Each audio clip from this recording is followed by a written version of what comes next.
SDPB shares the voices and experiences of South Dakotans, preserving our stories, our culture, and our sense of place. SDPB, good, useful, and full of wonder.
As South Dakota's public media network, SDPB serves everyone with transparency, integrity, and commitment to open access.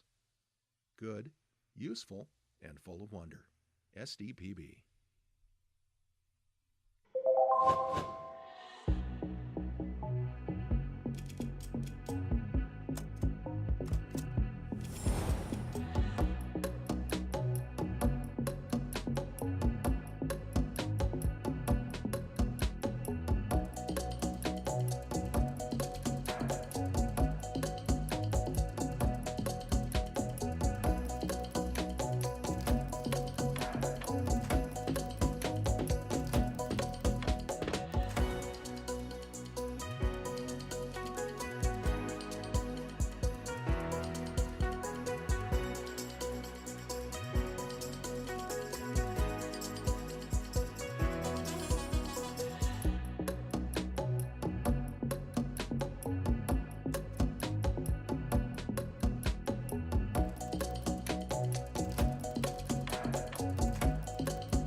SDPB helps shape South Dakota's future by educating, informing, and inspiring the next generation of thinkers, leaders, and creators.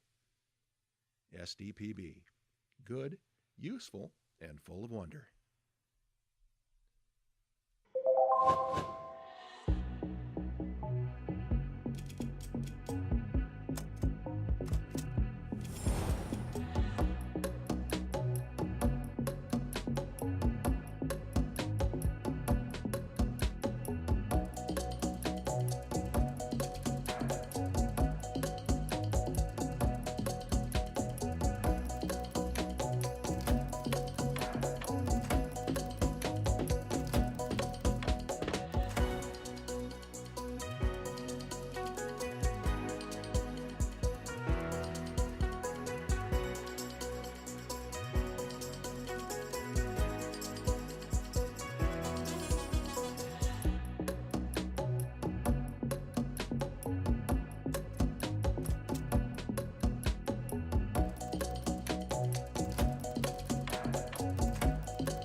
SDPB serves South Dakota through an interconnected communication system that is on 24/7, 365.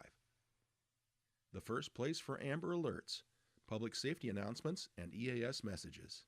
SDPB keeps public servants and citizens informed. Good, useful, and full of wonder. SDPB.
SDPB brings you closer to your government. With gavel-to-gavel coverage of the South Dakota Legislature and in-depth reporting from Peer. Good, useful, and full of wonder. SDPB.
From early learners to lifelong students, SDPB inspires curiosity through trusted educational programs and resources for every stage of life.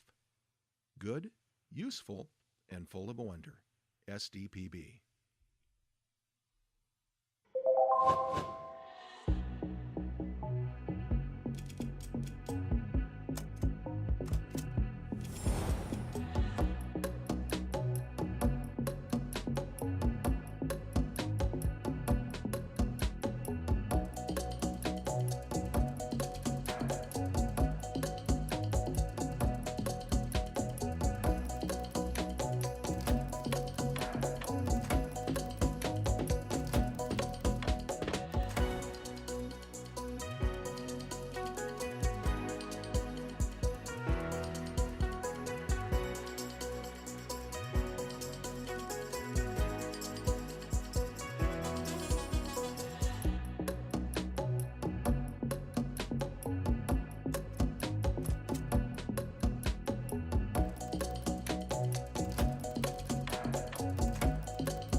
When South Dakotans need reliable information, SDPB is there providing updates and coverage that keep our communities safe and connected. Good, useful, and full of wonder. SDPB.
SDPB celebrates South Dakota's student athletes with live coverage of SDHSAA state championships, sharing the excitement of hometown heroes. SDPB, good, useful, and full of wonder.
From choir to debate to theater, SDPB shines a spotlight on South Dakota's talented students through SDHSAA All-State Fine Arts programming.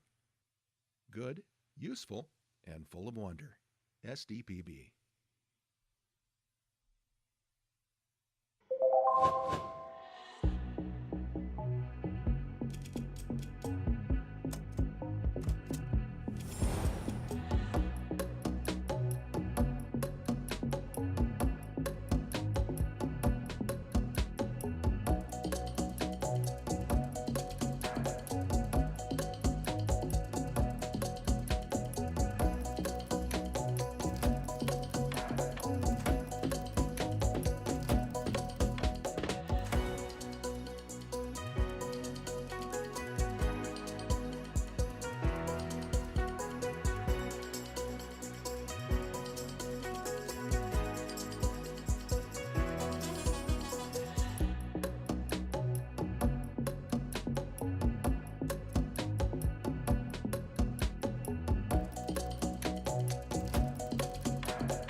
Every day, SDPB connects South Dakotans with stories that inform, inspire, and bring us together.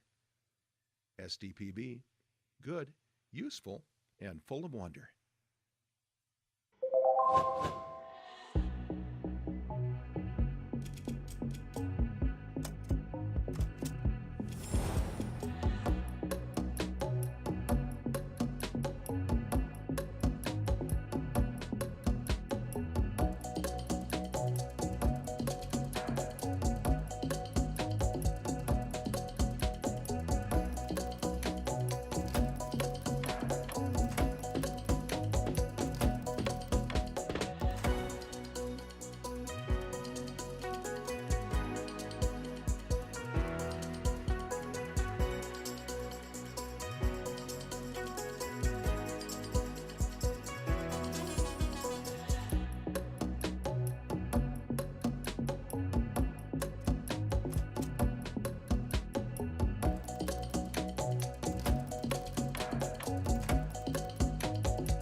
SDPB is your home for fact-based journalism, connecting South Dakotans with news they can trust and stories that matter.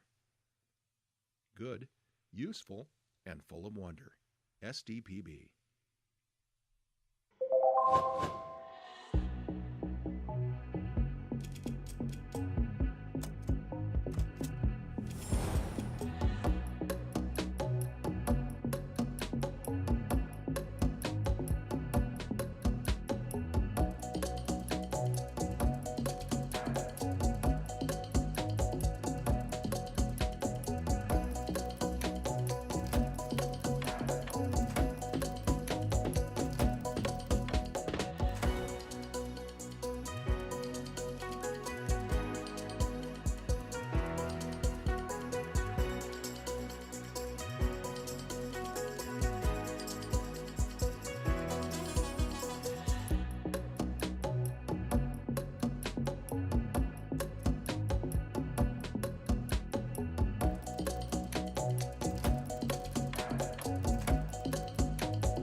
From children's programs to in-depth documentaries, SDPB sparks curiosity and lifelong learning in every South Dakotan.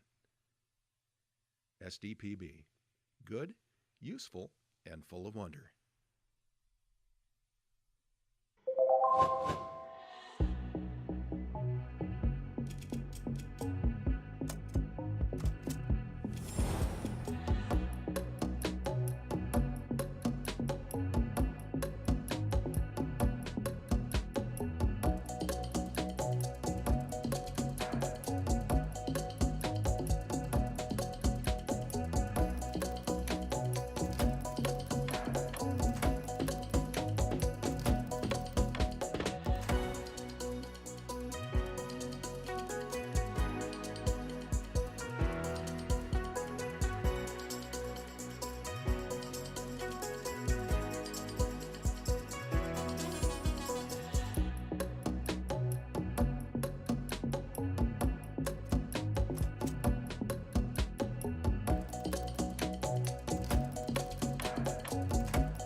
SDPB brings South Dakotans together, telling the stories that unite small towns, big ideas, and the people who make our state shine.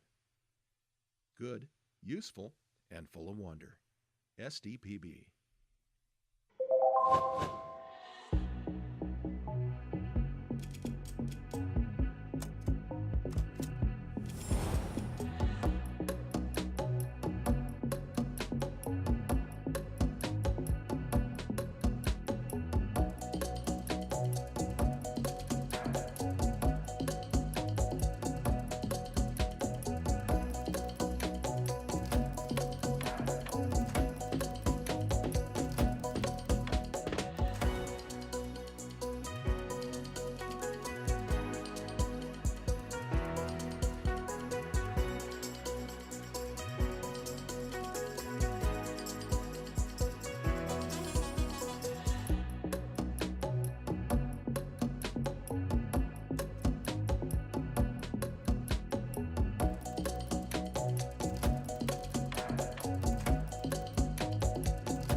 SDPB shares the voices and experiences of South Dakotans, preserving our stories, our culture, and our sense of place. SDPB, good, useful, and full of wonder.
As South Dakota's public media network, SDPB serves everyone with transparency, integrity, and commitment to open access.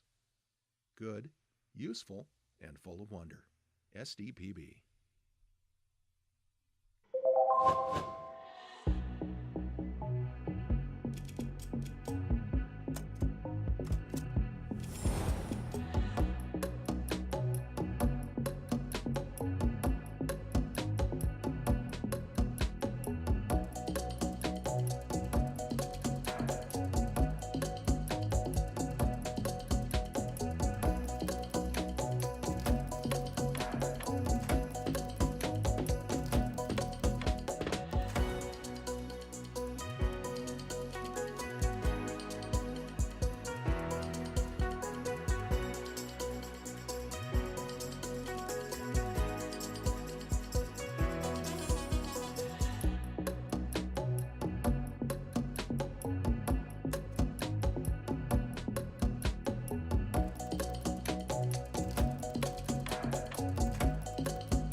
SDPB helps shape South Dakota's future by educating, informing, and inspiring the next generation of thinkers, leaders, and creators.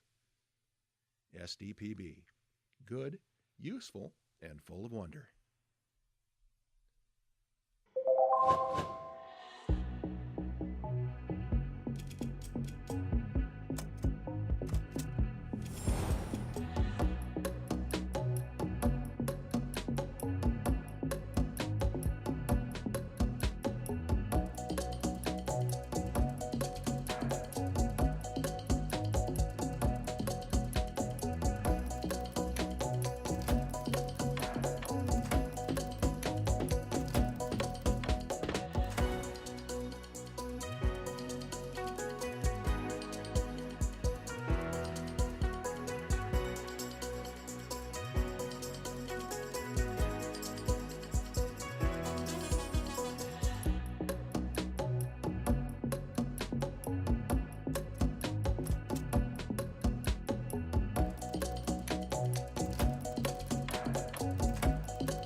SDPB serves South Dakota through an interconnected communication system that is on 24/7, 365.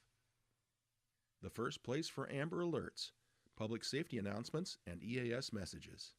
SDPB keeps public servants and citizens informed. Good, useful, and full of wonder. SDPB.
SDPB brings you closer to your government.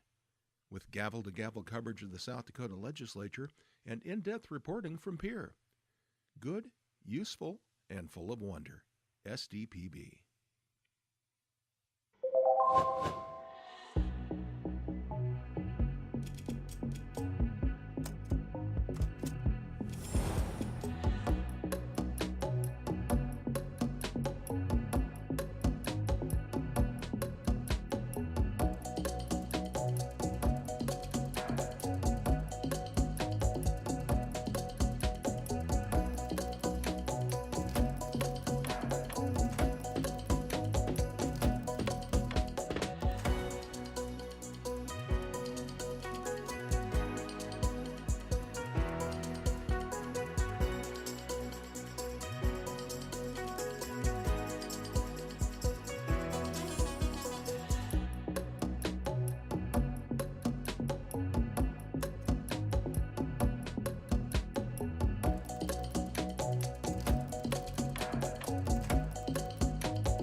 From early learners to lifelong students, SDPB inspires curiosity through trusted educational programs and resources for every stage of life.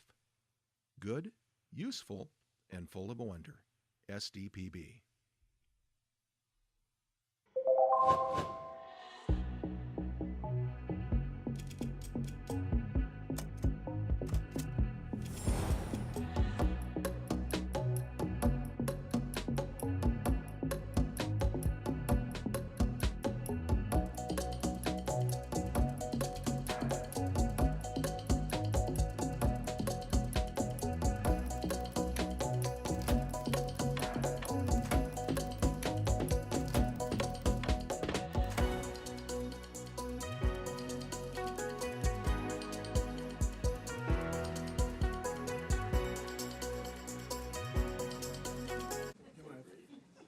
Okay, Military and Veterans Affairs will come to order. Everybody could please take their seats if they get a chance. And shut off all your audio stuff, whatever you have that rings or something, if you could keep that to yourself. Should we do the pages first or the roll call? Okay. Madam Secretary, can you call roll, please? Representatives Andera. Here. Elward is excused. Baxter. Here. Jorgensen. Here. Kaiser. Here. Moore. Here. Poirier excused. Randolph. Here. Shorma excused. Schubeck excused. Weems. Here. Reich. Here. Goodwin. Here. Mr. Chair, you have a quorum. Oh, thank you very much. Next, can we have our pages come up? And I'd like you to introduce yourself, say where you're going to school, and what branch of the military you're going to join.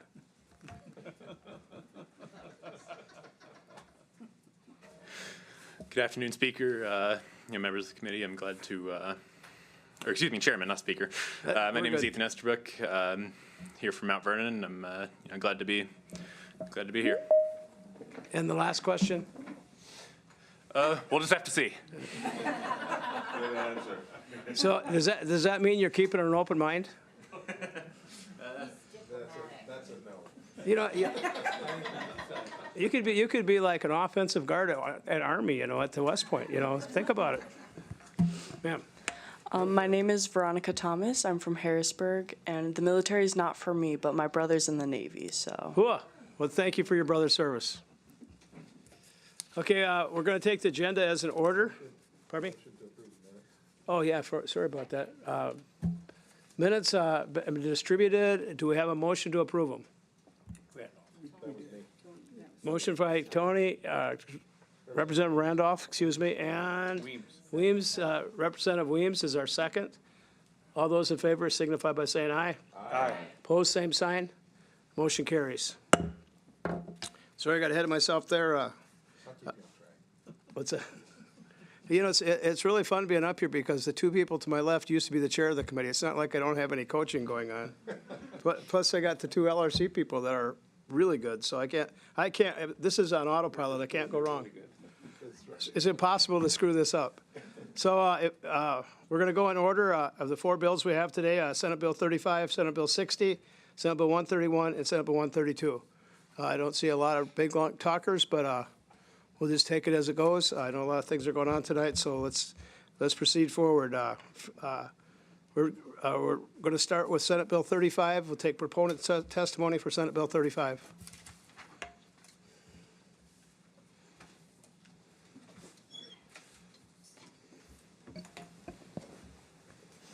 Mr. Chair, members of the committee, my name is Aaron Pollard. I'm the Deputy Secretary for the Department of Veterans Affairs.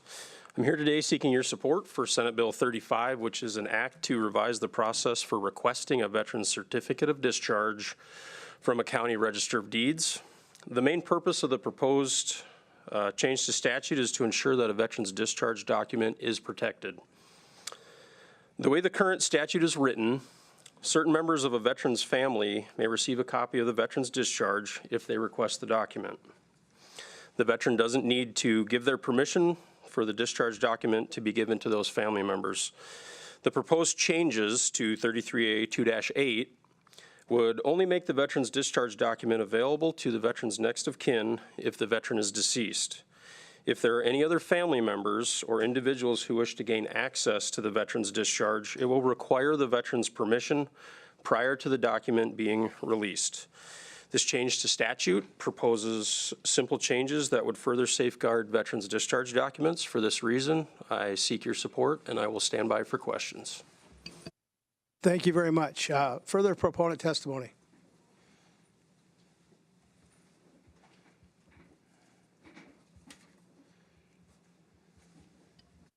Good afternoon, Mr. Chairman, members of the committee. My name is Larry Elias, and I'm a registered lobbyist for the South Dakota Department of the American Legion. We rise in support of the bill for all the reasons that were previously stated. Thank you very much. Is there any other proponent testimony?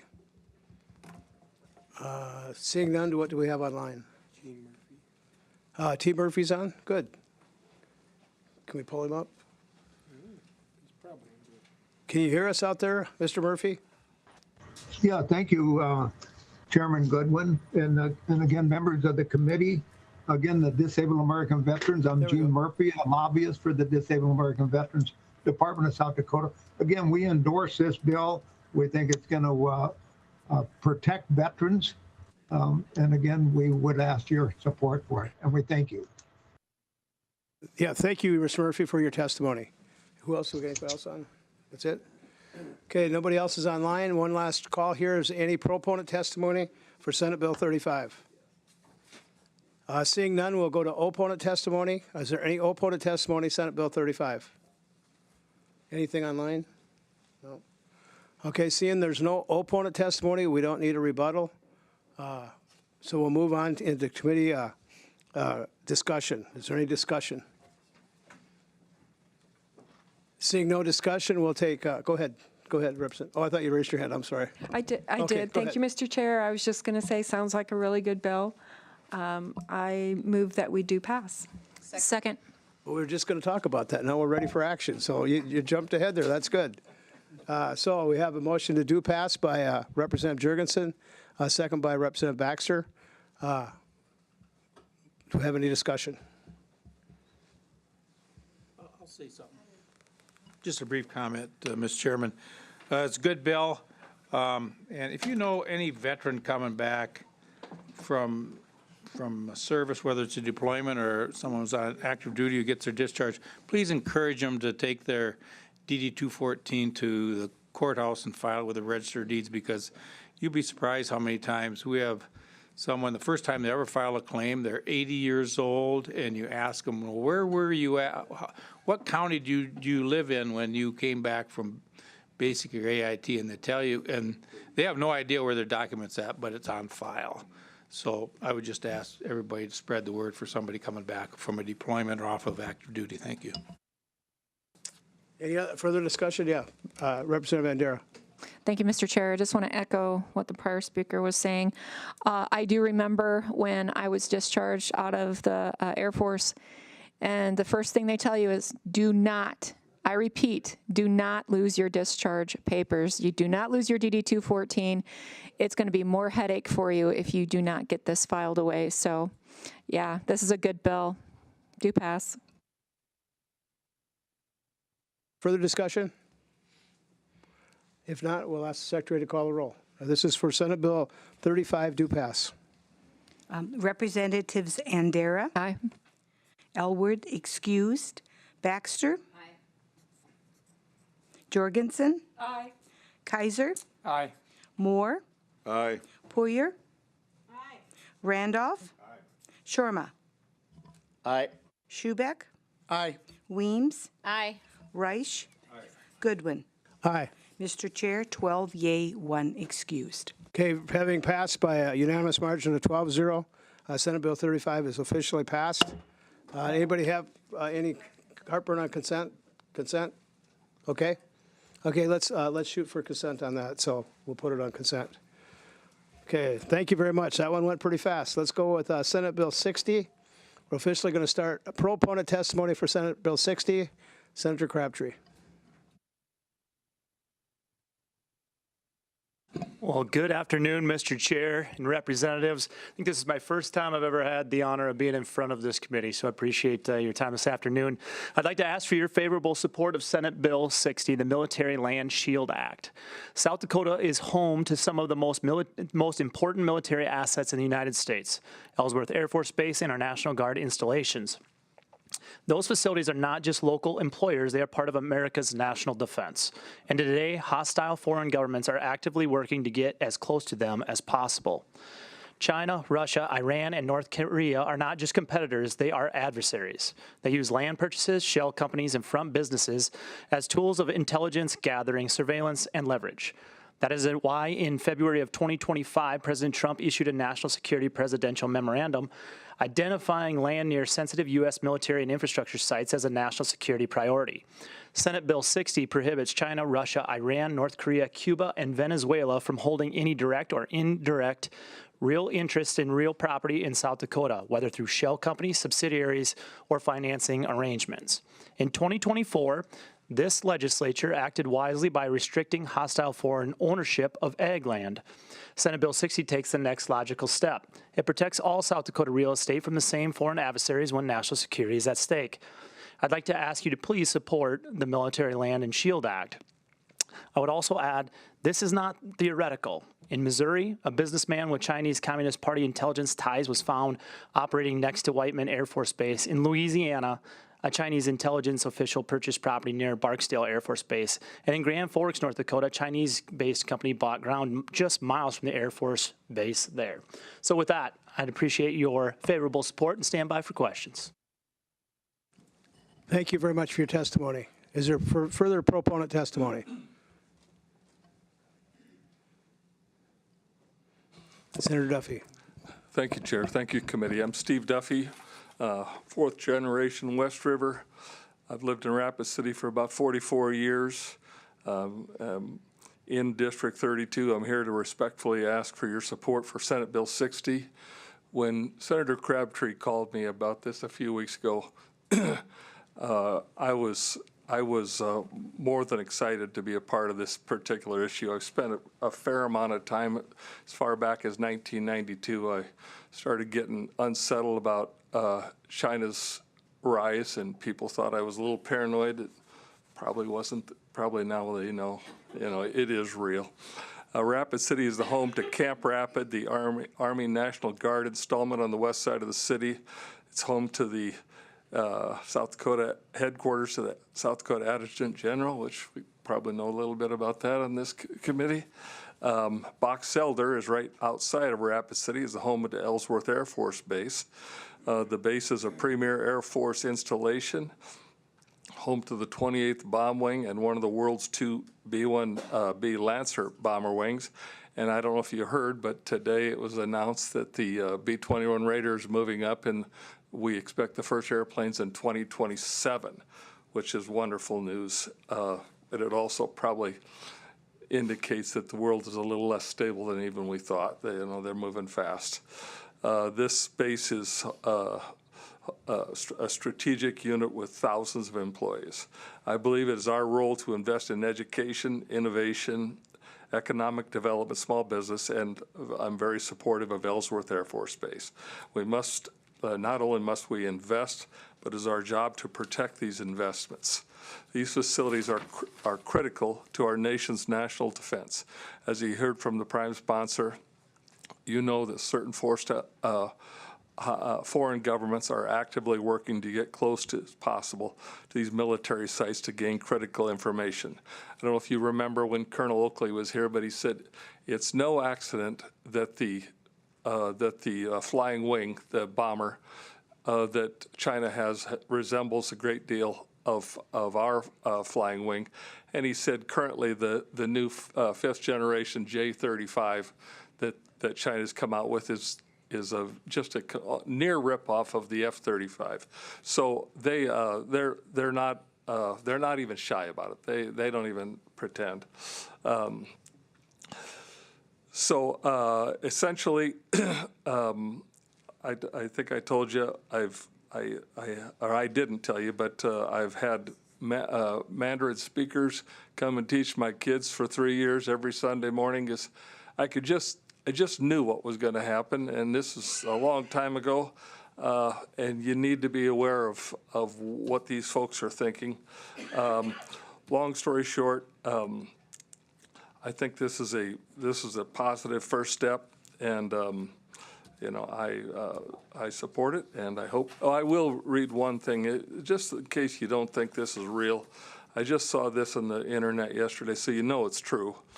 But Bloomberg News reveals that Khomeini, he's the supreme leader of Iran's son, potential heir, allegedly built a shadow empire of luxury assets with over $100 million funded by sanctioned oil revenues. The portfolio expands London properties, Billionaires Row, Dubai, European hotels, offshore accounts at the UK and Switzerland and UAE. Western intelligence links Khomeini directly to deals since 2011. I don't know that he has anything in the United States, but I don't know that he doesn't either. So this is important. Thank you. Yeah, thank you for your testimony. Further proponent testimony for Senate Bill 60.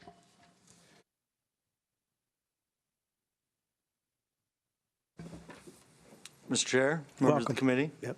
Good afternoon. My name is Chad Peterson, originally from Wakanda. I'm a registered lobbyist for State Shield Action, here in support of SB 60 as amended. State Shield's mission is confronting the growing threat posed by Chinese Communist Party and other hostile governments. They do this by promoting legislation that protects supply chains, critical infrastructure, natural resources, and state land from adversarial control.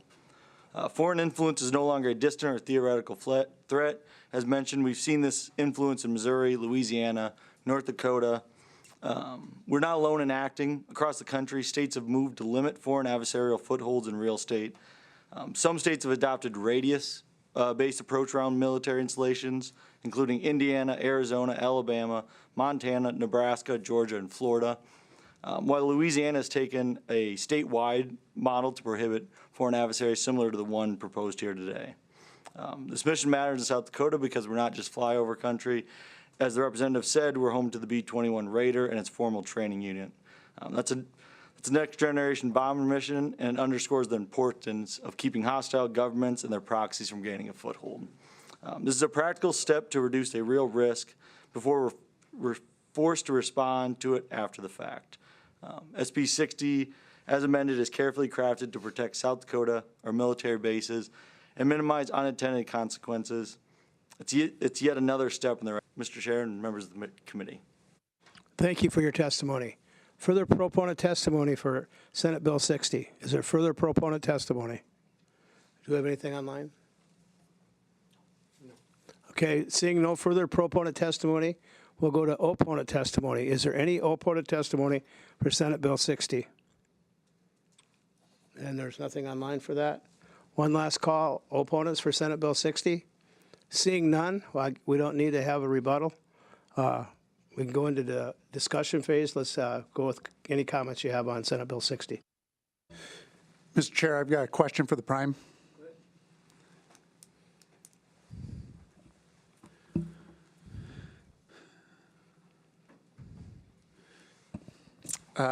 So I've got a few questions, actually, if that's okay.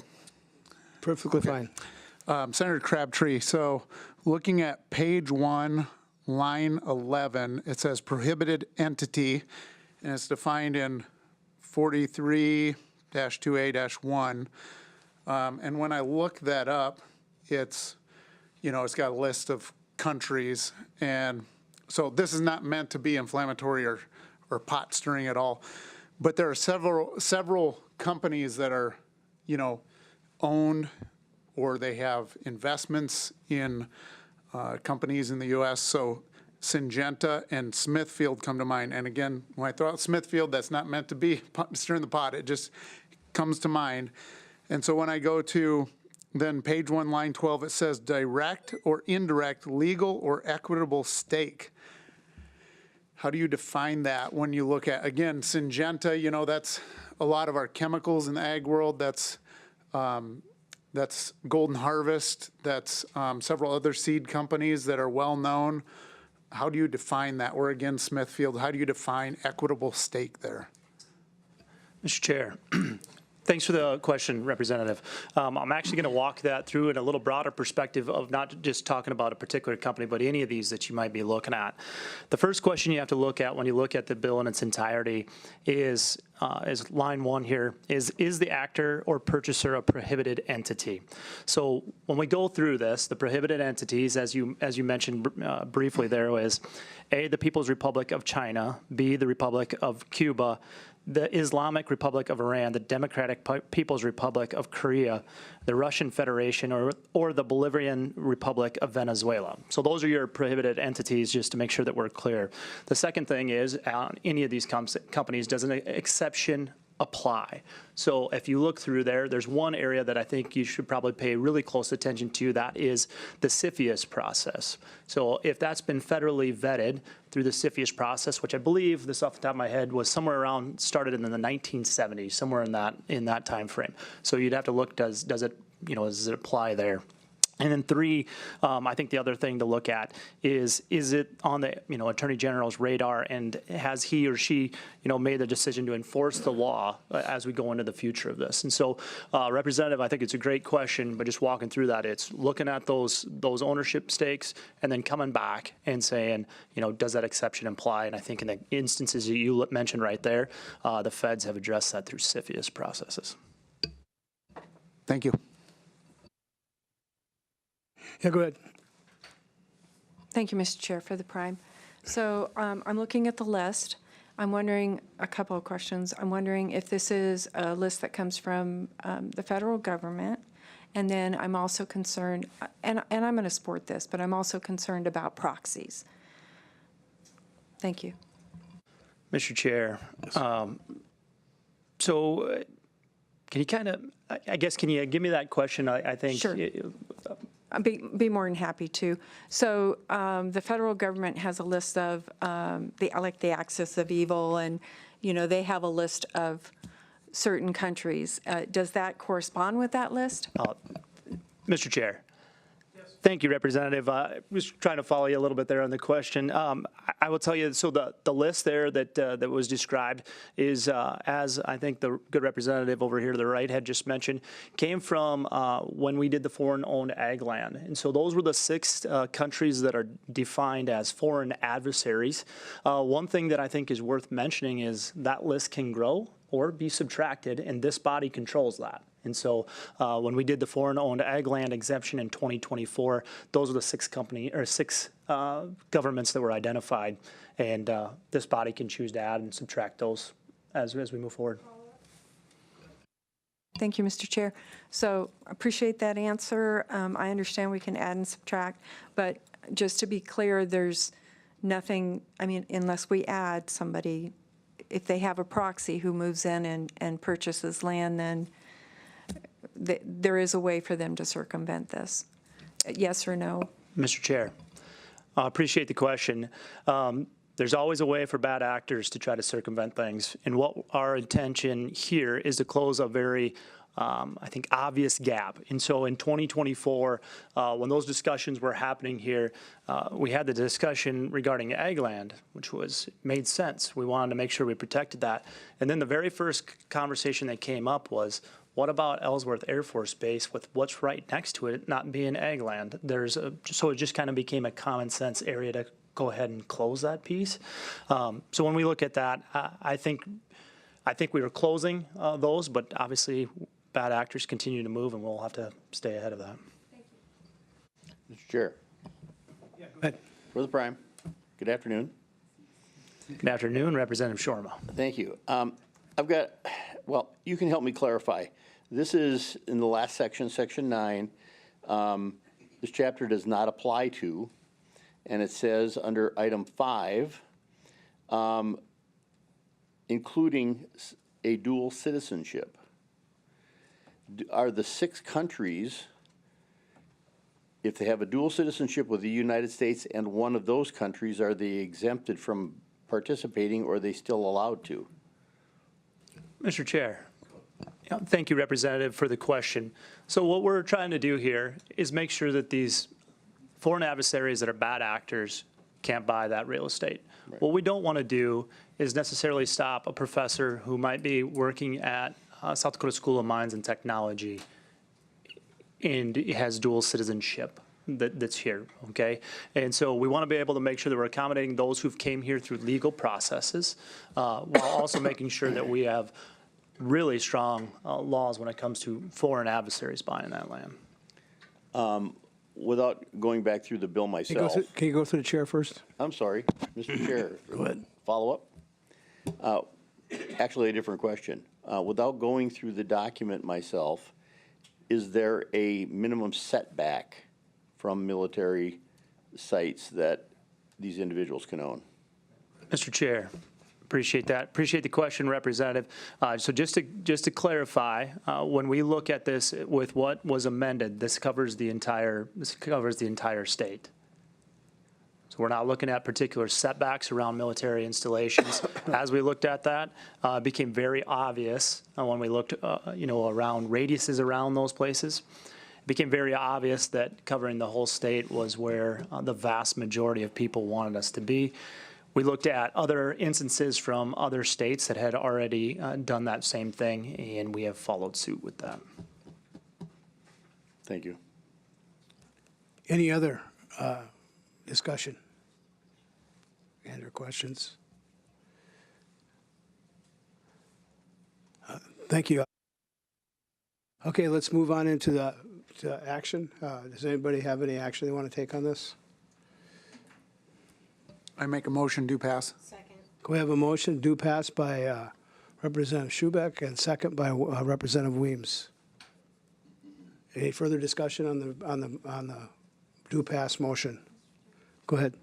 I'm going to support this. I understand it's a step forward, and I appreciate the sponsor bringing this.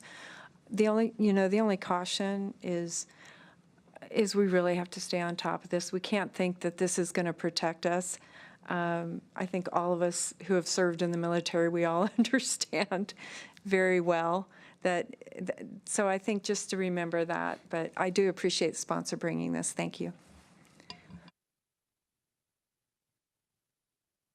Further remarks, excuse me.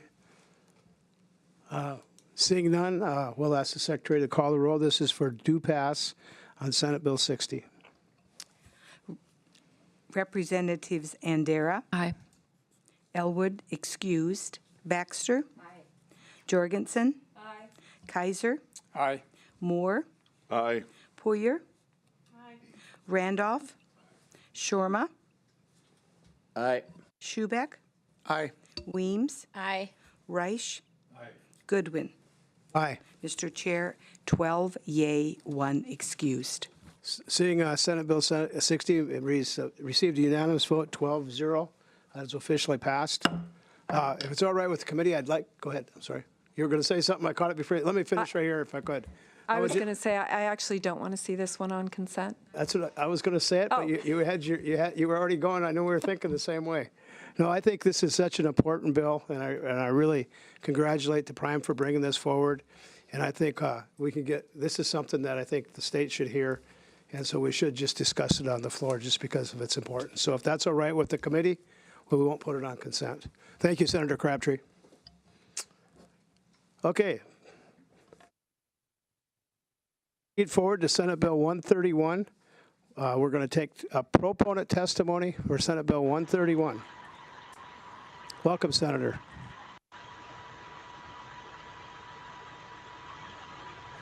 Thank you, Representative, members of the council, the board.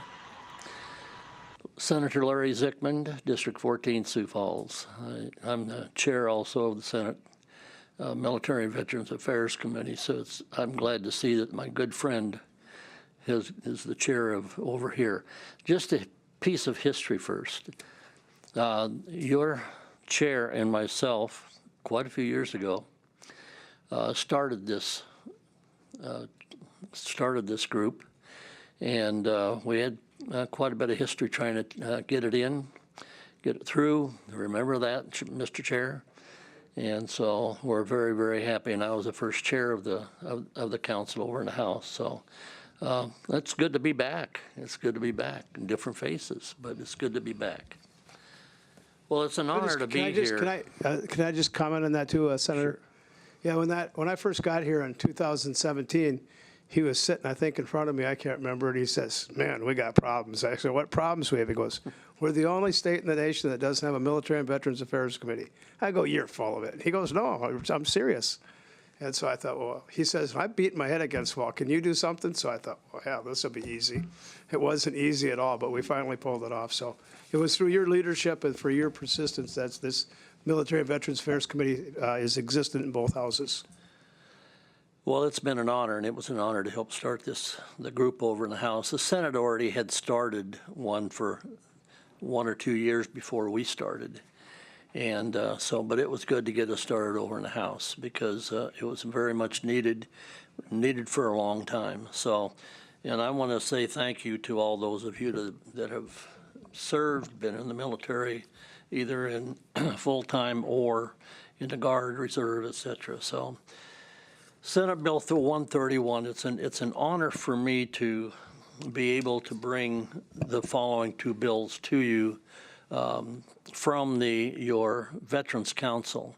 Let me give you just a little bit of history, if I can, Mr. Chair. When Governor Noem was still the governor wanted to do away with the Veterans Commission. It was a 3-member commission appointed by the governor, and she wanted to do away with it.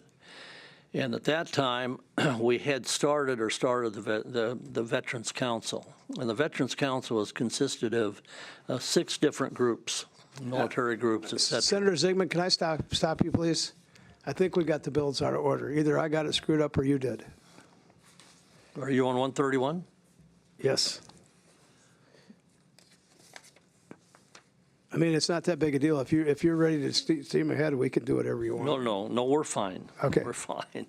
Let's stay with what you have. Okay.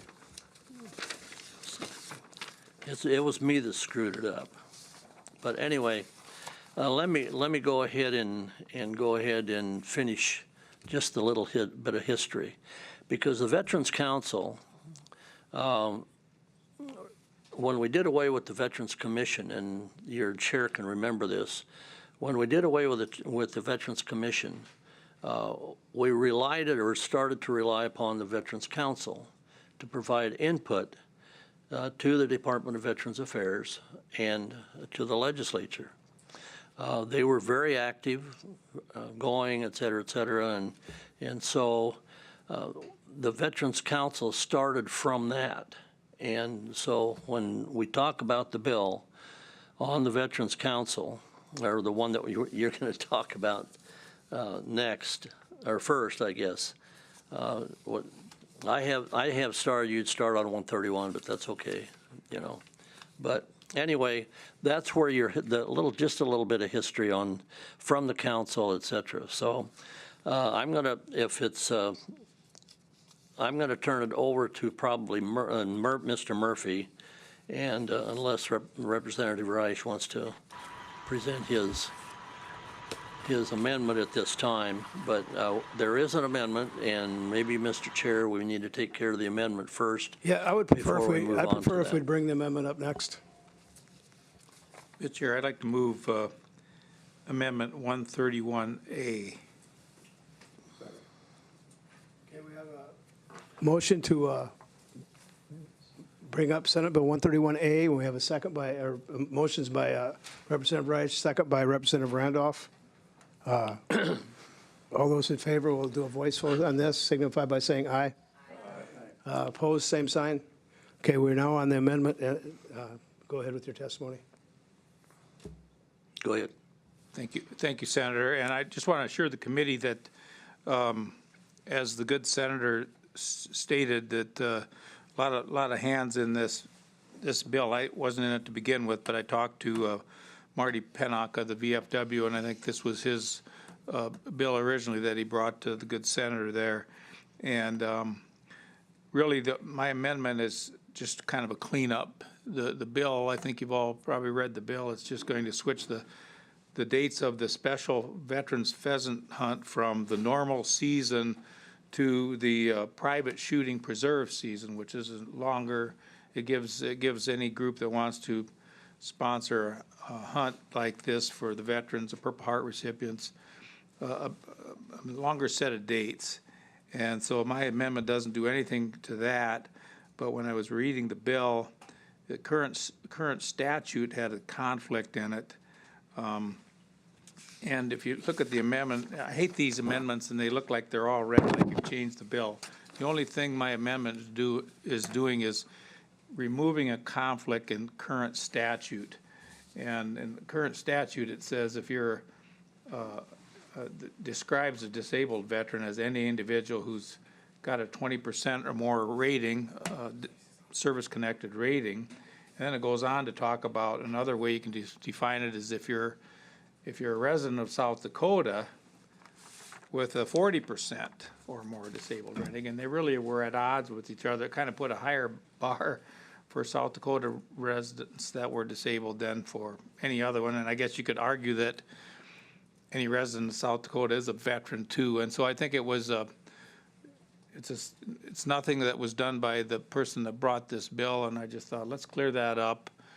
You know, and I don't care if it's 20 or 30 or 40, honestly, but I thought because 20 was in there, my amendment would just treat all veterans the same, wouldn't put a higher bar for South Dakota residents that happen to be Purple Heart recipients or service-connected veterans. So I'd hope you could support the amended bill. Thank you.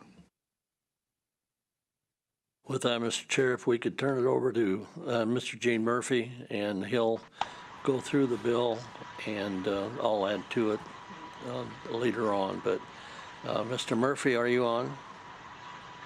Yes, Mr. Murphy, I'll take over as the chair now from the Larry Zigmund. Mr. Chair, I'm sorry. Yeah, one thing about having all these prior service people is that they got way too many chiefs and not enough Indians, you know. That's true. That's just the nature of the game. So, Mr. Murphy, if you could take us from here, and the floor is yours. Thank you, Mr. Chairman. And again, I'd like to thank both you and Senator Dickman for your leadership on the Military and Veterans Affairs committees. And again, I'm Murph. I'm a lobbyist for the Disabled American Veterans. Again, we support the amendment and, of course, Senate Bill 131.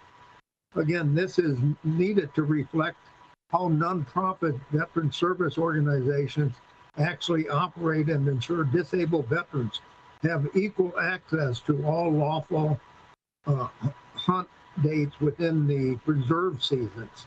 Again, the private shooting preserve season in South Dakota runs from September 1st through March 31st. Again, many venues that serve disabled veterans operate continuously throughout this entire season, including late seasons hunts in February and March. However, under the current law, the exemption from license fees only apply under the close of the regular pheasant season, the close of the regular pheasant season. As a result, special hunts conducted later in the preserve seasons do not qualify for the fee waiver, even though the participants meet the same eligibility requirements and the hunts occur during a legal authorized season. This creates an unintended and inequitable outcome. For example, one venue serves approximately 40 to 60 disabled veterans during late season hunts. Because of the current statute does not extend the exemption beyond the regular pheasant season, the nonprofit must purchase 2-day preserve license for each participating veteran. These licenses cost a total between $4,000 and $5,000 annually, placing a significant financial strain on the organization's mission. This outcome runs counter to the clear intent of the law, which is to remove financial barriers and expand access for disabled veterans, not to penalize programs based solely on the calendar date of hunt. Again, by updating this law, would authorize special pheasant hunts during the entire private shooting preserve seasons. And again, the legislatures will, again, this legislation would eliminate unnecessary license costs for disabled veterans who hunt after the regular pheasant season, align the statute with the existing preserved season, allow nonprofit organizations to direct limited resources towards serving additional veterans, ensure equal treatment for all qualified veterans, regardless of when the hunt occurs. And again, I just read an article where it says, new report, 1 in 5 veterans lack access to nature. And they say in this report between 2002 and 2015, and this is from the VA stats, 58% of veterans are treated by VA for mental health care issues. Again, veterans also have physical disabilities at nearly twice the rate of civilians. The report also cites research showing that time outdoors can reduce symptoms of stress, depression, anxiety, and post-traumatic stress disorder, lower risk for health diseases, strokes, and diabetes, improve respiratory health, speed up recovery after any injuries or surgical, combat isolation. And again, the DAV offers recreational activities for our disabled vets and especially our Purple Heart vets. And again, for example, right here in the state at Parker, South Dakota, we have Wings of Valor, outstanding disabled veterans lodge. I mean, and again, I would invite any of you representatives to tour this. And again, it's changed a lot of veterans' lives. And it isn't, sometimes I think the VA does a lot by giving more and more pills. And I don't think that's the answer. And again, I think at this Wings of Valor, there's magic. I always think if Bruce, the director down there, if he could bottle this magic, he'd be a millionaire. And again, I know Bruce is going to talk later, but you know, what an outstanding lodge. But he's one, or that organization, Wings of Valor, is at the issue where they got to spend all the special fees, which I mentioned, $4,000 to $5,000 or better per year, to allow disabled vets to come down and hunt. So again, I thank you, members of the House Military and Veterans Affairs Committee, and we hope that we have your full support. Thank you. Thank you, Ms. Murphy. And could I just add a couple things to what you said? I think you started a jingle, you know, like in a commercial, they have a jingle, you know, like, remember the old one, Winston tastes good like a cigarette should? I think yours could be less pills, more hunting and fishing. Thank you, sir. That's yours. Thanks again for your service, Mr. Murphy, and for your testimony. Any other proponent testimony? Yes. Yes. Senator Zigman, could we let somebody else testify? I think you got somebody. No, right here.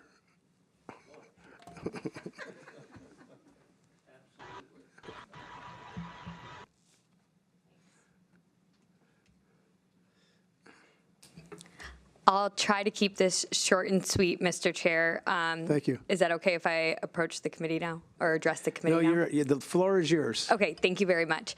Good afternoon. It's great seeing you all here this afternoon. My name is Chesney Garnis. I was raised in Presho, South Dakota, and I'm a registered lobbyist for the South Dakota Upland Outfitters Association. We represent more than 90 hunting lodges, and we also represent hunting guides and fishing guides across South Dakota. We are a nonprofit organization, and we're committed to sustaining wildlife, honoring veterans, educating youth, and protecting South Dakota's rich outdoor heritage. We rise today in support of Senate Bill 131A as amended. Thank you, General, for that as well. I think the previous proponents gave good reason why we would for supporting this legislation. So I just want to add one final piece from our board standpoint, is that, you know, just one of our key principles is supporting and giving back to our veterans. And by changing this season allows for a lot better weather as well during the preserve season versus later on in the season. So we ask for your support, and I will stand by for questions if needed. Thank you very much. Thank you for your testimony. Appreciate it. Further proponent testimony for Senate Bill 131 as amended. Sir, welcome.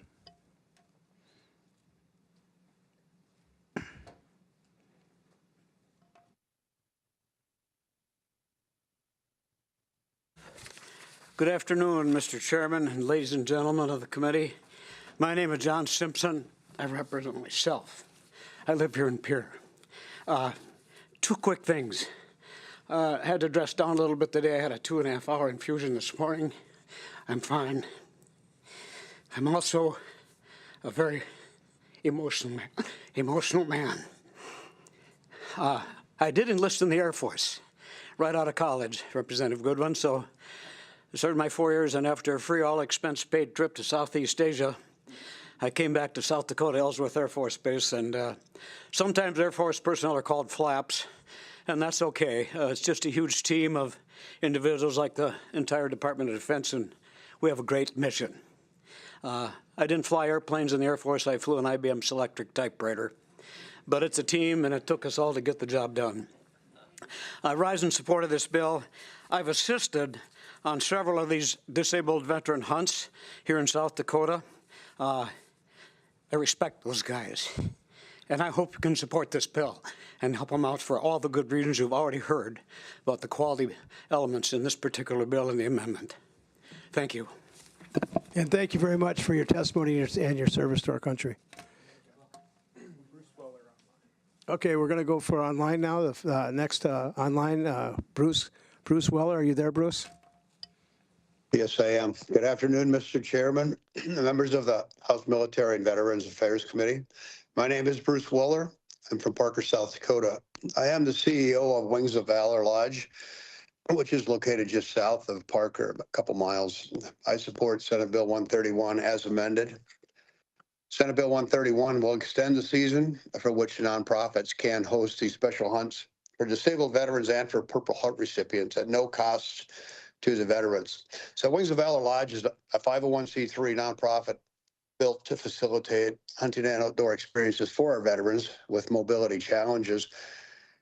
It has special features like 42-inch wide doors, outlets at 24 inches off the floor so that people in chairs don't have to bend over, pull-down cupboards, fire alarm system that emits low frequency, so if you have blast injury, you're going to hear the alarm. And we have a lot of other features that really cater to the veteran that's in a chair. And the whole idea is to offer complete independence for our veterans that are disabled.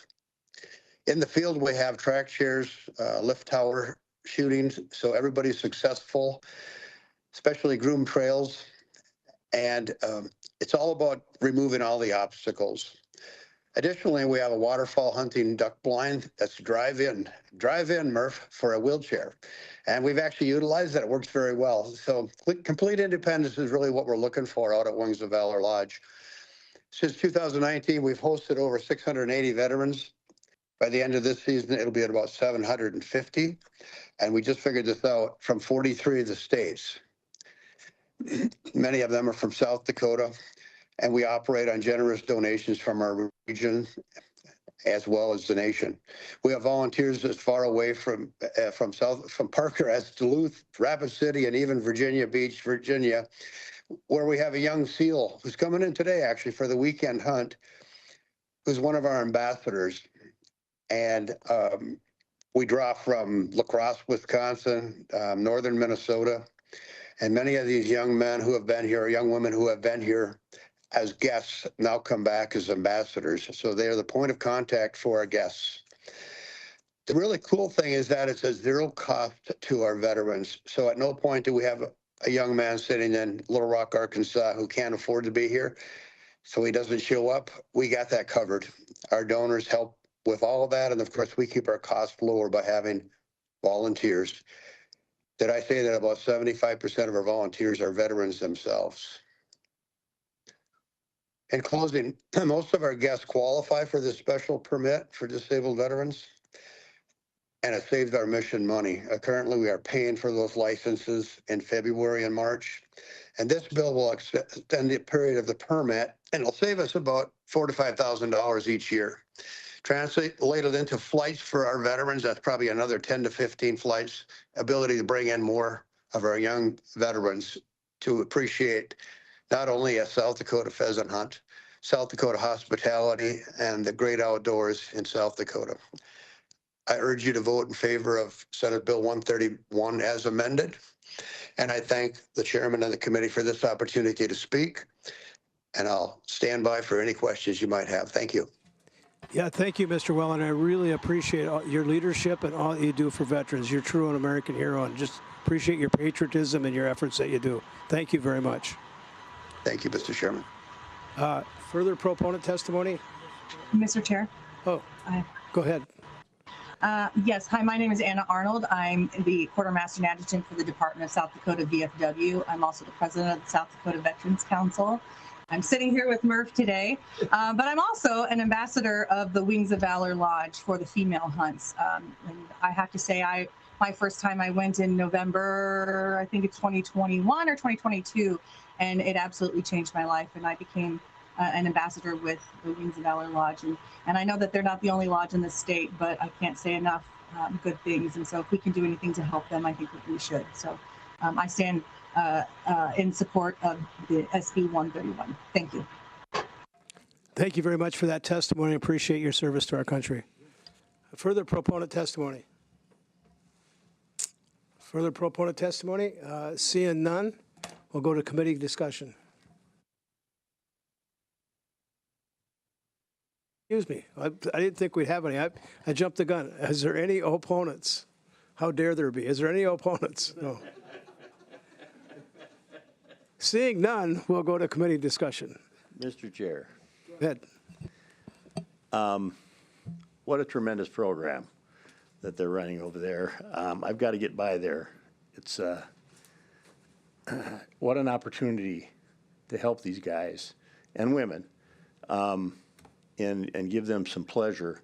It's I've been a hunter all my life, and I just think it's just unbelievably good. So, appreciate your remarks there, Representative Sharma. I'm probably not in any business to be shooting a shotgun right now, but I will be. So next fall, let's you and I meet there, and we'll go for a hunt. Okay. Go ahead. I have a question. I'm not sure for the prime or whoever can answer this. You ask a question, we'll find somebody. Okay, great. I'm trying to find out what the cost is to the state. I just want to determine if there's a cost to the state. The testimony that's already been had is there is no cost to the state. Okay, so all it does is it extends the season, and there's no additional cost to the state. Exactly. Okay, that's what I wanted to make sure of. Okay. Further Mr. Chair? discussion? Go ahead. Just for clarification, Representative Jorgensen, it doesn't extend the season. They utilize the days that are already available for the preserve season. So originally that was in the bill, but it's not anymore. So. I do understand. So they're extending it, not extending it, but the reserve season, they just are taking advantage of the reserve season. I have that correct? Okay, I just wanted to make sure. My understanding of that is, the preserve has different hunting rules than a regular pheasant season does. And so they can start shooting in the 1st of September or a regular pheasant season. I think a youth one starts the 2nd Saturday in October. The regular season is the 3rd Saturday in October, and then it goes. And so it is confusing, though, because we got some that overlap, but we actually have before and after days for a preserve. Yeah, go ahead. Thank you, Mr. Chair. I actually have hunted at Wings of Valor, and just great experience. I did get 2 pheasants, so I was very happy. It's a really great organization, so definitely recommend. Thank you. Yep. Thank you for your comments. So I think go ahead, Representative Scherbeck. One more comment. So thank you, Mr. Chair. Wings of Valor is in my district, so anybody that wants to come, they can stay at my house and we'll go shoot some birds. Can't beat a deal like that. Thank you for the generous offer. Okay. Yeah, go ahead, Senator. Thank you, Mr. Chair. We did run this, I did run it through Game Fish and Parks, and they approved it. They really liked it. So, and I did run all the bills that I have through the governor's office, and so they've seen them too. So thank you, Mr. Chair. Thank you for that verification as well. Okay, I think we're to the point where we can go to committee action. Is there any Mr. Chair, action? Go do ahead. pass. Second. Move to pass. Okay, we have a do pass motion from Representative Shorma, second.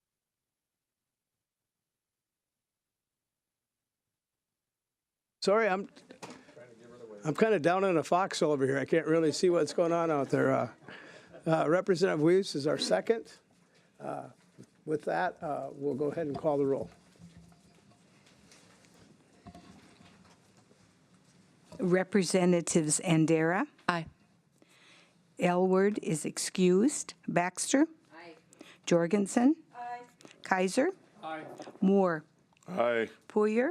Aye. Randolph. Shorma. Aye. Schubeck. Weems. Aye. Reich. Goodwin. Aye. Mr. Chair, 12 yea, 1 excused.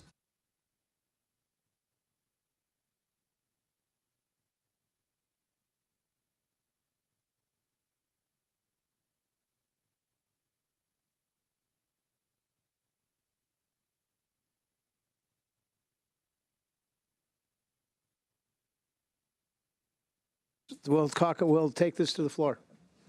Okay, bill today is Senate Bill 132.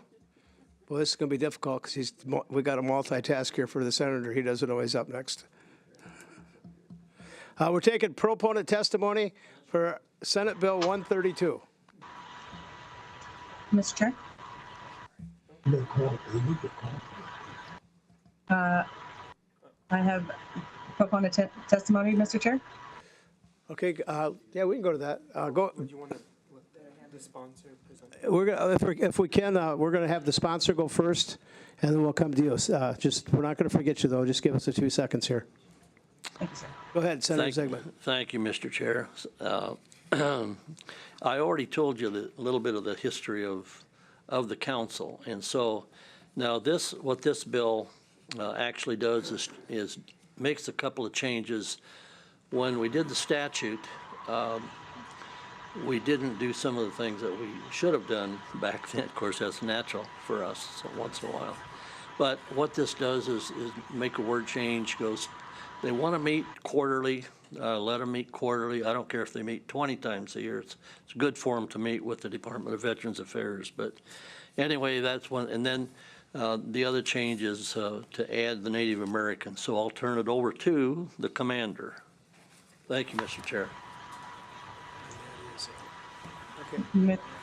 Okay, go ahead. This is for the, I don't think you're not the commander, you're the. I'm the president, Mr. Chair. President, that's right. I was looking for the right title. I call her commander. So we're going to go to you, President Arnold. You're on the mic. Thank you. Thank you, Mr. Chair and members of the community. My name is Anna Arnold. I serve as the president of the South Dakota Veterans Council and as the quartermaster and adjutant of the Department of South Dakota VFW. I'm here today in strong support of SB 132. But before I address what this bill does, I want to be very clear about what it does not do. SB 132 does not request, create, or allocate any funding for the South Dakota Veterans Council. There are no fiscal implications tied to this bill. This legislation is strictly about communication, collaboration, and restoring a formal advisory role for veterans. To understand why SB 132 is necessary, it's important to look at the history of the South Dakota Veterans Council. Originally, like the good senator was talking about, South Dakota had a Veterans Commission, which existed before the South Dakota Department of Veterans Affairs was created. That commission served as a formal body to ensure veterans had direct input on state-level decisions affecting them. When the Department of Veterans Affairs was later established, that original commission was abolished and the South Dakota Veterans Council was created in its place. The intent was not to silence veterans, but rather to continue their advisory role in a different structure. However, in 2020, statutory changes were made that unintentionally weakened that role. While well-intended, those changes stripped away clearly defined expectations for consultation and collaboration. What had once been a structured and reliable partnership became informal and inconsistent. The unintended consequence of that change is where we find ourselves today. Veterans no longer have a guaranteed seat at the table when legislation, budgetary items, policies, and programs are being discussed, even though those decisions directly impact their lives and their families. SB 132 is a thoughtful and measured course correction. This bill restores clarity by requiring the Department of Veterans Affairs to consult the South Dakota Veterans Council on a quarterly basis, and by reaffirming the council's role in providing recommendations on legislation, budgets, policies, and programs affecting veterans and their dependents. It also updates and clearly defines the council's composition. We're bringing this request forward now because the council recently voted to include another congressionally chartered organization, the National American Indian Veterans Association, the NAIV. That addition reflects the evolving and diverse veteran population in South Dakota and underscores the need for statute to accurately reflect who is at the table and how that table is formed. To be clear, SB 132 does not diminish the authority of the Department of Veterans Affairs, nor does it create bureaucracy. It strengthens partnership. It ensures veterans are engaged early, consistently, and constructively, not as an afterthought. Veterans are not asking to control the process, they're asking to be heard. SB 132 restores the original intent behind the Veterans Commission and the creation of the council, meaningful collaboration between the state and the veterans it serves. I respectfully urge this committee to support SB 132 to help restore a proper seat at the table for South Dakota's veterans. Thank you for your time and consideration, and I will be around for any questions. And thank you for your testimony. I really appreciate it. Further proponent testimony. Oh, the secretary. Mr. Chair and committee, Jeremiah Schneider, Secretary, Department of Veterans Affairs. We are here to stand in support of Senate Bill 132. Basically, we are meeting this criteria, and we will continue to meet with them. We look forward to a long and prosperous collaboration and continue to impact veterans and their lives. Thank you. Yeah, thank you for your testimony, and also thank you for all the stuff you do, just the things behind the scenes and all the other intangibles. We just appreciate your service. Further proponent testimony for, who's she? Jean Murphy. Oh, Mr. Murphy, you want to add a few words to this, I understand. Yeah, thank you, Chairman Goodwin and members of the Military and Veterans Affairs Committee. Again, I'm Murph. I'm a lobbyist for the Disabled American Veterans. Again, this bill, in short, is about strengthening transparency, improving communication, and modernization of the structure of the South Dakota Vets Council so it can better serve veterans and their families. Again, as we look at this, way back in July 10th of 1944, Governor M.Q. Sharp established the South Dakota Department of Veterans Affairs and the Commission. Again, I served on the Veterans Commission for 24 years. And again, they did an outstanding job, but it was a time where I think a change in 2020 when Senate Bill 156 was passed. And again, that was an act to repeal provisions regarding the South Dakota Vets Commission. Again, we feel that this transferred saved the state of South Dakota thousands of dollars annually because the commission used to meet like 3 days and it was costly, I even thought. Again, partnership with the South Dakota Department of Veterans Affairs. Again, this will provide better programs and services for our heroes, our veterans, provide input on budget, legislation, and policies. Again, better public relations on current issues. Again, we'd ask your support for this, and we stand by for any questions. Thank you. Thank you, and thanks again for all your service and for your testimony today. Really appreciate it. We're still on Senate Bill 132, and we're on proponent testimony. Is there any other proponent testimony? No. Nothing online? Okay, we're going to switch to opponent testimony. Opponent testimony for Senate Bill 132. Seeing none, Senator Ziegman, we don't need a rebuttal. We'll go into committee discussion. Is there any discussion on Senate Bill 132? Mr. Chair. Go ahead. Representative Resch. Thank you, Mr. Chair. Well, I hate to be and I didn't testify as an opponent, but I would tell you just in all being very, very candid, when I saw this bill, I I was opposed to it. And here's the reason why. I mean, it's really not the legislature's role to tell the governor's member of the governor's cabinet member how to do their job. Now, just listen to that. It's not our role to tell the executive branch. We don't like it when the executive branch tells us how to do our job. And it's not our job to tell the governor how they do it. Now, we've got a great Secretary of Veterans Affairs, and he was up here and he testified as a proponent, and I talked to him. He's doing a great job, and he does meet with this council every quarter.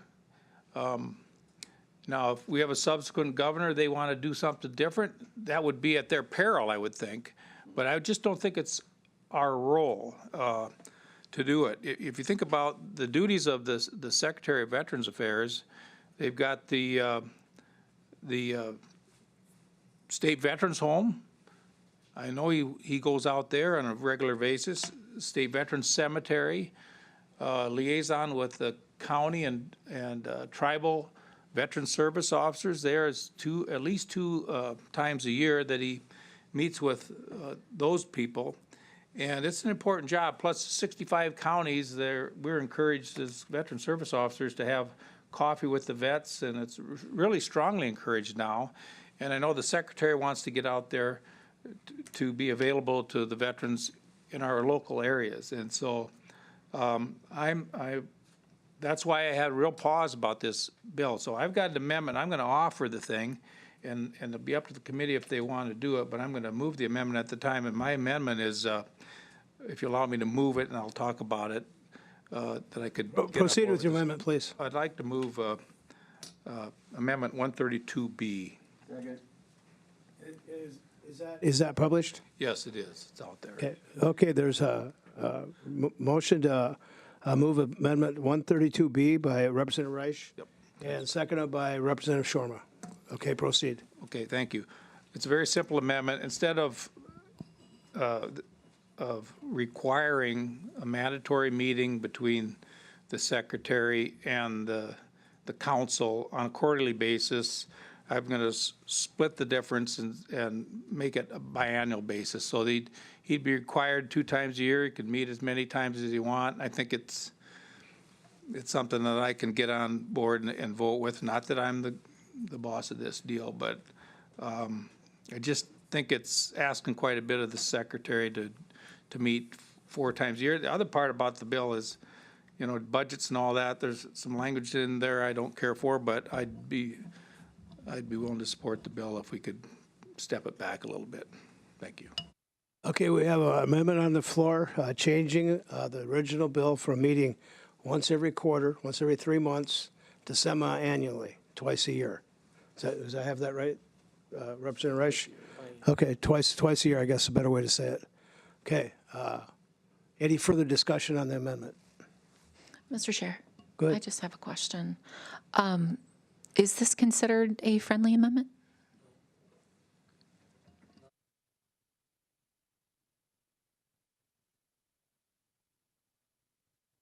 Yeah, just so we keep the rules here straight on this, we've already had open policy discussion, open mic, so to speak. Now this is just amongst committee members.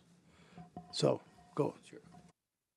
I would offer my answer to it. So Marty Pennock, who's a state commander of the Veterans Affairs, he was, as I understand, he was the author of this bill, these last 2 bills actually.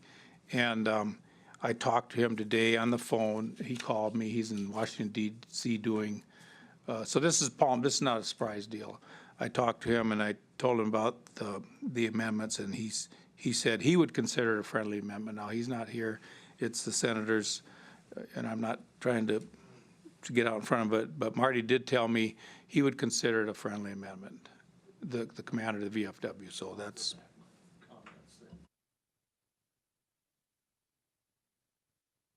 Okay, so let's clear the amendment up. We're going to decide if there's any further discussion on the amendment. Otherwise, we're going to go on. We're going to either vote the amendment up or down. Any further discussion? Okay, there on the floor right now is Senate Bill 132B as amended. We're voting on the amendment portion of it. Let's just do a roll call. No, it's a voice vote. You can do Okay, well, okay, I don't know if this is going to, okay. Okay, all those in favor of the amendment 132B, which changes it from quarterly to semi-annually, signify by saying aye. Aye. Opposed, same sign. Okay. Roll call's been called. Let's do roll call. Representatives Andera. No. Elwood is excused. Baxter. No. Jorgensen. Aye. Kaiser. Aye. Moore. Aye. Poyer excused. Randolph. Aye. Shorma. Aye. Schubeck. Aye. Weems. No. Reich. Aye. Goodwin. No.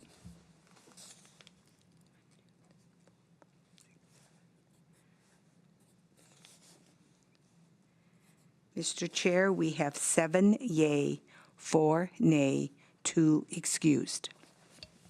Okay, with a affirmative vote of 7-4, the amendment does pass. Okay, now we're going to vote on 132B as amended. Do we have any further discussion on the entire package or anything else anybody want to say? Anybody want to beat this horse anymore? If not, we're going to go to roll call. Madam Secretary, could you please call the roll? Oh, I'm sorry. We'll take a motion if anybody wants to give one. Okay, Representative Shorman, do pass. Representative Randall is a second. Further discussion? If you think I'm rushing, I am. Okay. Okay. Call the roll, Madam Secretary. Representatives Andera. Aye. Elwood is excused. Baxter. Aye. Jorgensen. Aye. Kaiser. Aye. Moore. Aye. Poyer excused. Randolph. Shorma. Schubeck. Weems. Reich. Goodwin. Aye. Mr. Chair, we have 11 yea, 2 excused. Okay, with a vote of 11-0, Senate Bill 132B as amended is officially passed. Takes care of our business. I just want to make a few comments because it looks like this is our last official meeting that we have of House Military and Veterans Affairs. The first thing that I want to hit home really hard is, you know, I think us veterans, we all kind of put ourselves like we served, and we don't sometimes give the appreciation, the gratitude to the people that didn't serve.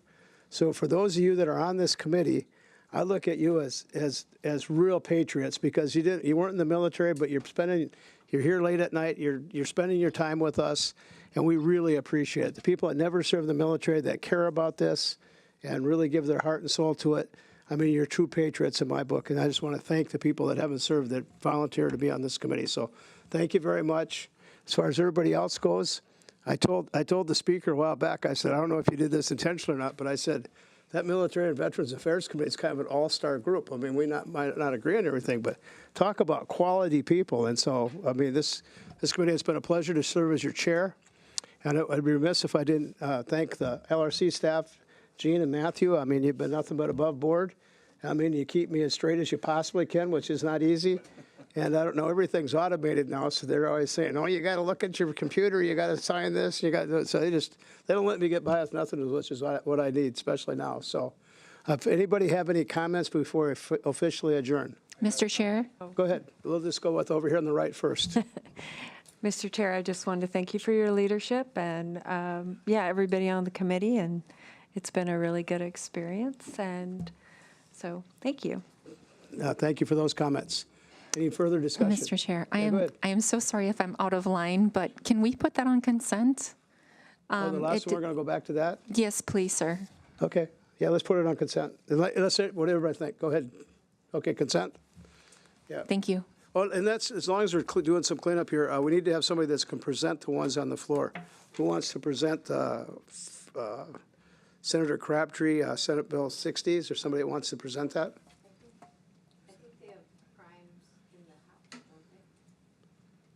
I didn't look.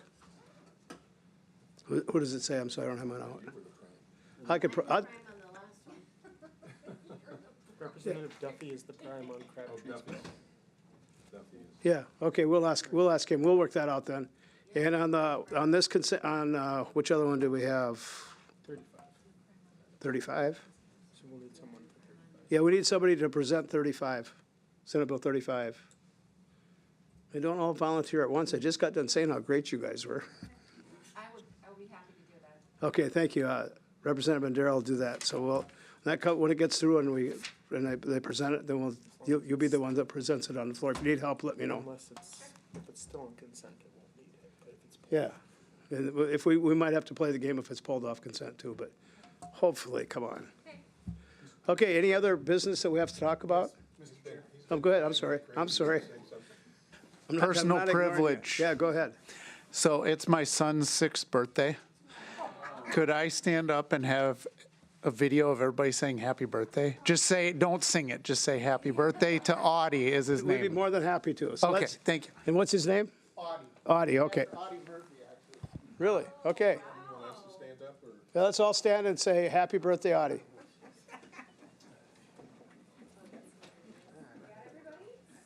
Okay, on 3. 1, 2.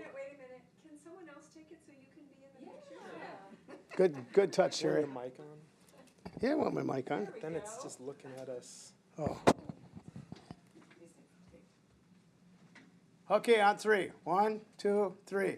Happy birthday, Audie. Hooah.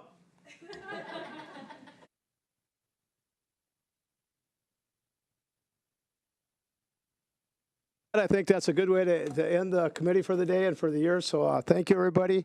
I'll take a motion to adjourn.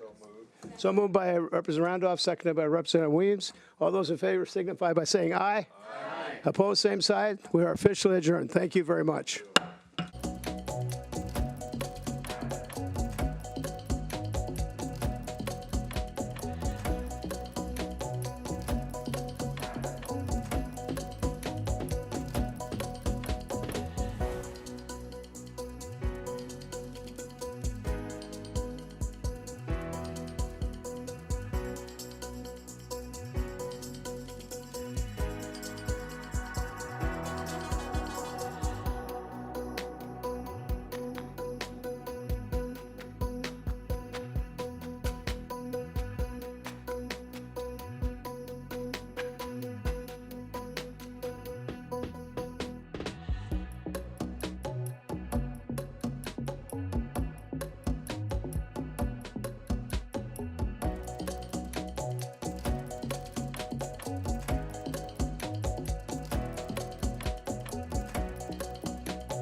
Every day, SDPB connects South Dakotans with stories that inform, inspire, and bring us together.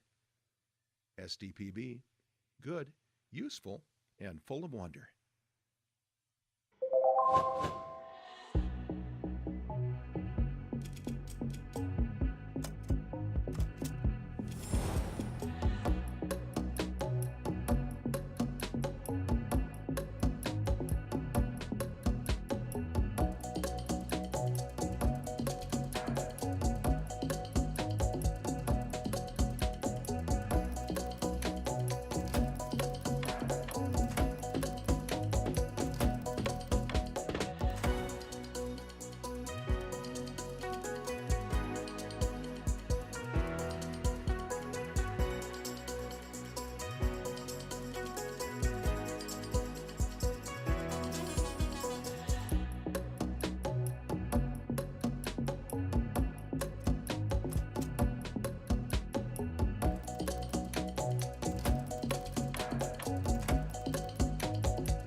SDPB is your home for fact-based journalism, connecting South Dakotans with news they can trust and stories that matter. Good, useful, and full of wonder. SDPB.